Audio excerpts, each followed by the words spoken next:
ہمیں ایک ایسا اسٹیج عطا فرمایا جہاں سے ہم اپنے ایمان اور عقیدے کو مضبوط کر سکتے ہیں. ہمیں ایک ایسا مقام عطا فرمایا جہاں بیٹھ کے ہم اپنی آخرت کا مرحلہ طے کر سکتے ہیں. اس لیے کہ کوئی یہاں ہمیشہ رہنے کے لیے نہیں ہے. اور اس مسجد کا حقیقی محاسن یقیناً آپ تھک چکے ہیں، لیکن یاد رکھیے اور میں بھی یہ جانتا ہوں کہ حسین کا نام ہمیں کبھی تھکنے نہیں دیتا. نام حسین ہمیں کبھی تھکنے نہیں دیتا. اس لیے کہ حسین کو یاد کرتے کرتے 1400 سال گزر گئے، لیکن آج بھی اگر کوئی ایک مرتبہ ذاکر یا عالم یا خطیب حسین کا نام لے لیتا ہے تو ہماری آنکھوں سے آنسو بہنے لگتے ہیں. کس طریقے سے ہم بھلا پائیں گے مولا حسین کو؟ اس لیے کہ ہمیں حسین کو اس لیے ہمیشہ یاد رکھنا ہے کہ یہ میرے مولا اور امام بہتر ہو تبھی امت نجات پا سکتی ہے. کہ ہمارے اوپر کروڑوں احسان ہے اللہ کی ذات کا کہ اس نے ہمیں ایسا امام عطا فرمایا. یقین جانیے اتنے مرحلے طے کرنے کے بعد بھی آپ نے اتنا اذیتیں برداشت نہیں کیا یا اتنی تکلیف آپ کو نہیں ہوئی ہوگی جتنا کربلا کے میدان میں زینب نے اذیتوں سے برداشت کیا. آج جس فرش پہ آپ بیٹھے ہیں یہ فرش عطائے سیدہ زینب ہے. یہ اس بیوی کی عطا ہے کہ جس نے شام و کوفہ کے سارے مرحلوں کو طے کرنے کے بعد بھی وقت آخر اگر یزید سے کچھ مانگا تو یہ کہا یزید اگر تو ہمیں رہائی کر رہا ہے تو بس ہمیں ایک حجرہ دے دے، ایک کمرہ دے دے جہاں ہم اپنے بھیا حسین کا ماتم کر سکیں. اللہ اکبر.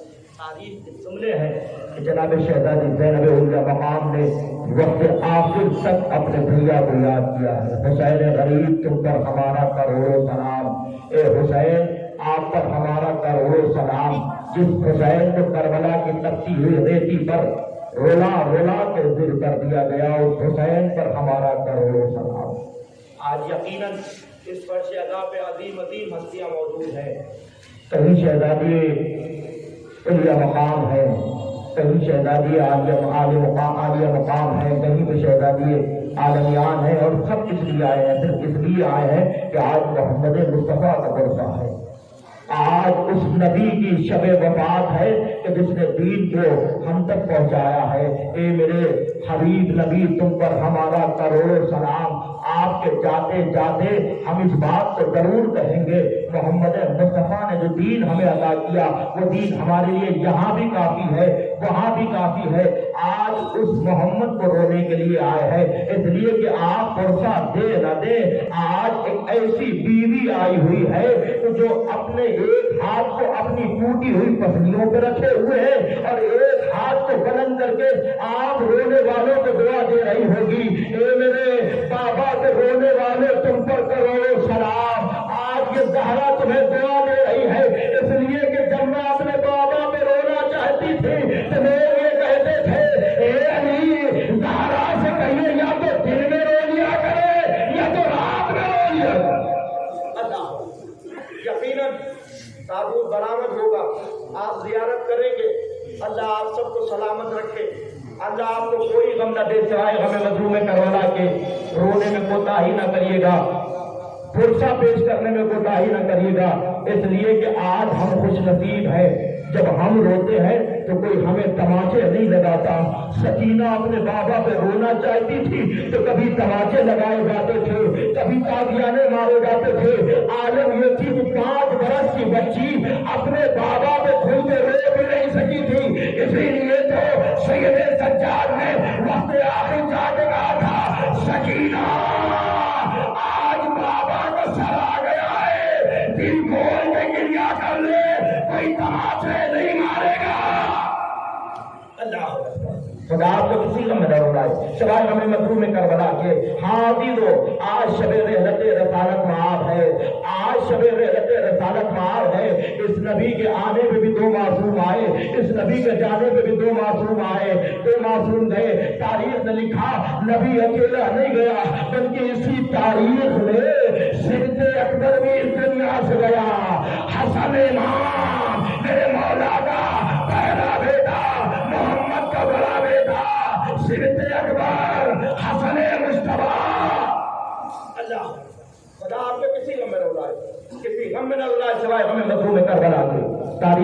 رہا جب جناب رسالت مآب اس دنیا سے گئے، تاریخ میں یہ بھی لکھا کہ رسالت مآب کے جانے کے بعد شہزادی گریہ کرتی رہی جب تک زندہ رہی. کسی روایت میں 75 دن، کسی روایت میں 90 دن، لیکن جب تک زندہ رہی روتی رہی. بابا تیرے جانے کے بعد زہرا پہ بڑے مصائب ہوئے. اے بابا سبت علیہ مصائب اللہ رہا. اے میرے بابا تیرے جانے کے بعد زہرا پہ بڑے مصائب. اے میرے بابا اگر وہ مصائب رات کی تاریکی میں پڑھتے تو دن کے اجالے میں تبدیل ہو جاتے، اگر دن کے اجالے میں پڑھتے تو رات کی تاریکی میں تبدیل ہو جاتے. بابا بڑے مصائب. عالم یہ تھا کہ بیوی گریہ کرتی رہی. میں دست ادب جوڑوں گا شہزادی، یقین جانیے آپ نے بڑے مسائل سے شہزادی، لیکن ہاں شہزادی جب آپ کے بابا پر آپ گریہ کرتی تھی نا تو کوئی ملعون آپ کو تماچے نہیں لگاتا تھا، کوئی تاغیارے نہیں مارتا تھا. لیکن آئے سکینہ جب اپنے بابا پہ رونا چاہتی تھی کوئی تماچے مارتا، کوئی تاغیارے. اے سکینہ اپنے بابا پہ رو نہیں سکتی. اللہ اکبر اللہ اکبر. تاریخ کے جملے ہیں رسالت مآب اس دنیا سے چلے گئے. رسالت مآب کے جاتے جاتے شہزادی گریہ کرتی رہی. لیکن آج شہزادی صرف اپنے بابا کا پرسہ لینے کے لیے نہیں آئی ہے. انشاءاللہ جب میں کہوں گا تو تابوت کو برآمد کریے گا.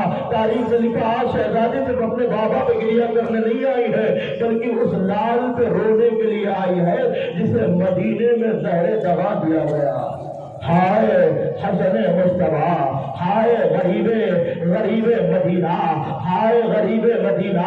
اے مدینہ کے غریب تم پر کروڑوں سلام. اگر ابھی تک آپ نے احساس نہ کیا ہو تو احساس کر لینا. آج تک مسلمانوں کی تاریخ میں کوئی جنازہ ایسا نہیں اٹھا ہے جو گھر سے نکل گیا ہو اور دوبارہ اسے کفن بنانے کے لیے لایا گیا ہو. ہم نے مدینے میں ایک جنازہ دیکھا جو گھر سے نکلا نہ ہو لیکن دوبارہ آیا تو خون سے لطفت کفن تھا، خون سے سنا ہوا کفن تھا. اس لیے تو اس جنازے پر اتنے تیر لگے تھے. ہاں دیدو رو لینا. اللہ اکبر. تاریخ میں جو جملے لکھے ہیں، تاریخ میں جو منظر لکھا ہے، جو منظر کشی کیا ہے جناب امام حسن کی شہادت کا. تاریخ میں لکھا کہ جب جناب امام حسن نے وقت آخر ایک مرتبہ پانی طلب کیا تو جودہ بنت اشعث نے ملعونہ نے لا کے گلاس حوالے کیا. اب سے میرے مولا نے گلاس کا پانی پیا، ایک مرتبہ کلیجے کو تھام لیا، ایک مرتبہ آواز دیا بہن زینب قریب آ جاؤ. اب جو ہے حسن زیادہ دیر کا مہمان نہیں ہے. ایک مرتبہ تاریخ میں لکھا کہ جناب زینب آئی ہے. لیکن اسی حوالے سے ایک مرحلہ اور ملتا ہے. مرحلہ یہ ملتا ہے کہ جب میرے مولا کو زہر دیا گیا تو اس وقت جناب قاسم کو عمر 3 برس کی تھی. 3 برس کے قاسم کو جناب ام فروا نے بلایا. بلانے کے بعد آستین کو پہنچا، دربان میں چاک کیا. چاک کرنے کے بعد ایک ہوتا مدینے کے گلیوں میں بھیجا. جاؤ. جانے کے بعد پھپھی اماں کو بلا کے لاؤ. اب سے ملنے میں آپ کے لیے سماعت کرو، کرے گا پاش پاش ہو جائے گا. انشاءاللہ پرسوں پیش کر دیے گا. تاریخ میں لکھا کہ جناب قاسم کو جناب زینب کی طرف بھیجا گیا. جناب زینب کے حوالے جناب قاسم جناب زینب کی طرف جا رہے ہیں تو عالم یہ ہے کہ آستین پلٹی ہوئی ہے، گریبان چاک ہے. ایک مرتبہ 3 برس کا یتیم ہے جو مدینے کی گلیوں میں جا رہا ہے. مدینے کی گلیوں سے ہوتا ہوا وہ بچہ اپنی پھوپھی اماں کے گھر پہنچا.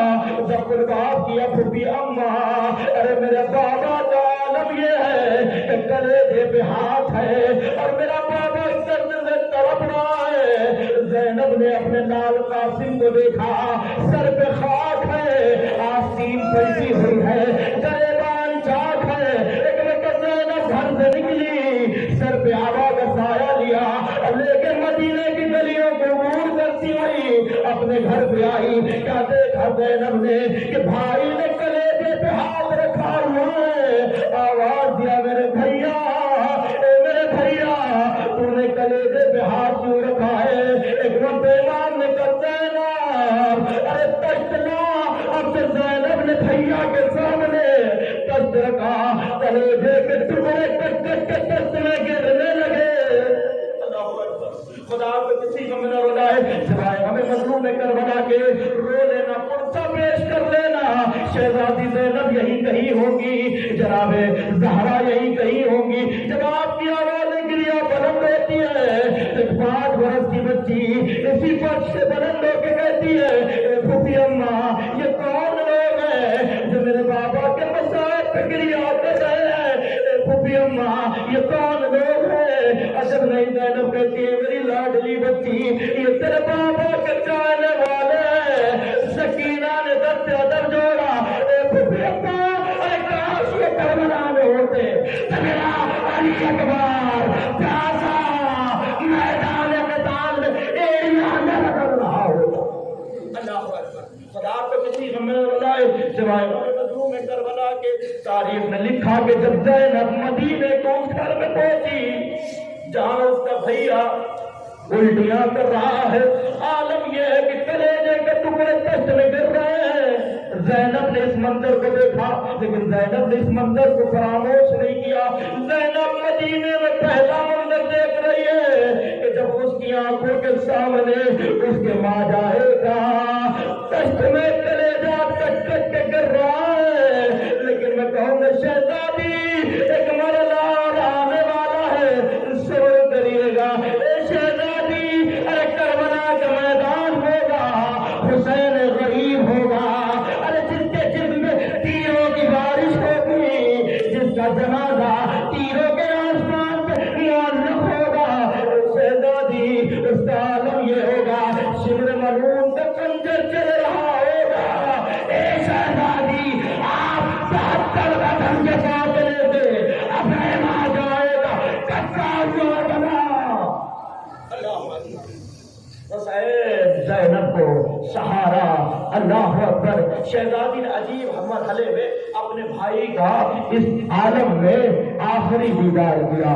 اب سن لیا آپ نے، شہزادی زینب نے ایک مرتبہ اپنے بھیا حسن کے بعد حسین کو بلایا، اب بلانے کے بعد جملہ کہا بھیا ذرا دیکھ تو صحیح میرے بھائی نے اس گلاس سے پانی پیا ہے، اب اگر ابھی تک کچھ لوگ نہ روئے ہو تو اپنی آنکھوں سے آنسو آنے کے لیے تیار ہو جائے گا۔ تاریخ میں لکھا کہ امام نے جب اس گلاس کو لیا اور ایک مرتبہ زمین کے حوالے کیا تو زمین میں سے آگ نکلنے لگی، اتنا زیادہ قوی وہ زہر تھا کہ زمین برداشت نہ کر سکی۔ ہائے میرا غریب مولا، ارے جب جیسے ہی گلاس سے پانی کو پیا اتنے ٹکڑے ہوئے زینب دیکھ نہ سکی۔ ہائے غریب مدینہ، امام حسن تاریخ میں لکھا اسی حالت میں مولا کے آخری مرحلے کو زینب نے دیکھا۔ وقت آخر ہے، میرا مولا اس دنیا سے جا رہا ہے، زینب الوداع، اے میری بہنوں میں کلثوم الوداع۔ نہ جانے کس طریقے سے بہنوں نے اپنے بھائی کو جاتے دیکھا، مجھے نہیں معلوم، خدا کسی بہن کو منظر نہ دکھائے، لیکن علی کی بیٹی نے جو منظر دیکھا وہ کوئی بہن دیکھ نہیں سکتی۔ مدینے میں اپنے بھائی کا کٹا ہوا کلیجہ دیکھا، کربلا میں اپنے بھائی کا کٹا ہوا گلا دیکھا، یہ زینب کر سکتی ہے، دوسری کوئی بہن نہیں کر سکتی۔ تاریخ نے لکھا کہ جب امام حسن کی شہادت ہو گئی تو مرتبہ غسل دیا گیا، کفن پہنایا گیا۔ اب اگر آپ رو نہ سکے ہو تو مرتبہ اپنے مولا سے کہیے گا مولا کون سی ایسی خطا ہو گئی کہ جس سے آپ کا مسائل پڑھا جا رہا ہو اور آنکھوں سے آنسو نہ آ رہا ہو۔ تاریخ میں لکھا غسل دیا گیا، کفن پہنایا گیا، ایک مرتبہ غسل کفن کے بعد جنازہ آمادہ ہو گیا۔ آخری دیدار کا مرحلہ سمجھتے ہیں نا، جب کوئی جانے والا گھر کا گزر جاتا ہے تو آخری دیدار کے لیے سب کو بلایا جاتا ہے، زینب قریب آ جاؤ، اور میں کلثوم قریب آؤ، اب تمہارا بھیا جا رہا ہے۔ تاریخ میں لکھا ساری بہنوں نے اپنے بھیا کو الوداع کہا، حسن کا جنازہ اٹھا، امام حسین آگے ہے، مولا غازی ابوالفضل عباس آگے ہے، حسن کا جنازہ اٹھا، ایک ارادہ کیا کہ حسن کے جنازے کو نانا کے پہلو میں دفنایا جائے، لیکن تاریخ میں لکھا نبی کے گھر کا یہ جنازہ جو نکلا ہے تو مسلمانوں نے ایسا استقبال کیا کہ تیروں کی بوچھار ہوئی۔ اللہ اکبر، خدا ان آوازوں پر رحمت نازل کرے جو ابھی دھیرے دھیرے بلند ہو رہی ہے،